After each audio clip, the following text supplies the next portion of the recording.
we will alarm the bells already. Pag nag-60 yan. Nanganganib na hindi na mapipigilan ang posibleng dagdag pasahe sa mga pampublikong transportasyon sakaling patuloy na tumaas ang presyo ng mga produktong petrolyo. Ito ang pangamba ng Land Transportation Franchising and Regulatory Board o LTFRB sa gitna ng nakaambang epekto ng tensyon sa gitnang silangan.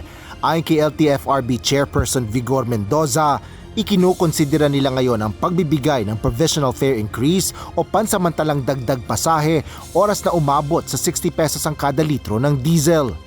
Because of the Middle East crisis and the continued increase in the price of fuel, we have definitely considered the granting of provisional increases across the board. If necessary, well, it depends also on how soon the prices would increase. No? Hindi pa masabi ng LTFRB kung magkano ang maaaring ibigay na karagdagang pamasahe sa mga public utility vehicles o PUVs. Pinag-aaralan pa niya ito ng ahensya at magiging iba-iba ang halaga nito sa bawat uri ng transportasyon. Para naman sa transport group na Samahang Manibela, noon pa dapat nagpatupad ng provisional fare increase. Paliwanag ni Manibela Chairman Mar Valbuena, pansamantala lamang naman ito.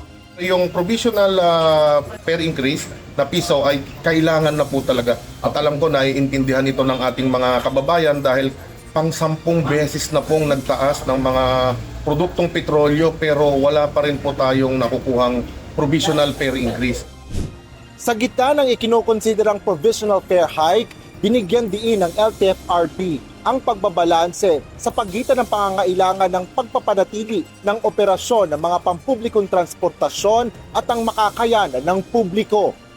Binigyan diin naman ni Mendoza na sa halip na magpatupad ng dagdag pasahe, mas prioridad ng ahensya na bigyan na lang ng ayuda ang PUV drivers at operators. Siyempre, ang first recourse po natin are non-fare increase options.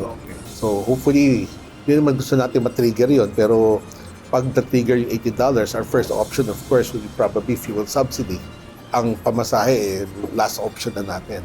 Mas pabor naman para sa mga pasahero ang paglalaan ng pamahalaan ng ayuda sa petrolyo sa mga sektor ng PUV kaysa pasanin nila ang dagdag pasahe mula sa provisional fare increase. Malaking bagay po sa estudyante yung piso, kaya mahirapan po yung estudyante kung papasanin pa po nila yung ganong price hike po.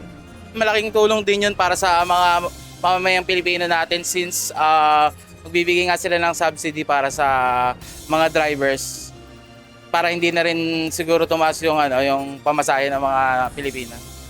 Wala tayong magawa. Laging puro taas-taas. Wala na bababa talaga. Kaysa pasahin natin lahat. Kung maging makayuda ang government, mas mabuti. Asher Kadapan Jr., UNTV News and Rescue. Diyos ang aming sandigan, serbisyo publiko ang aming pinahahalagahan.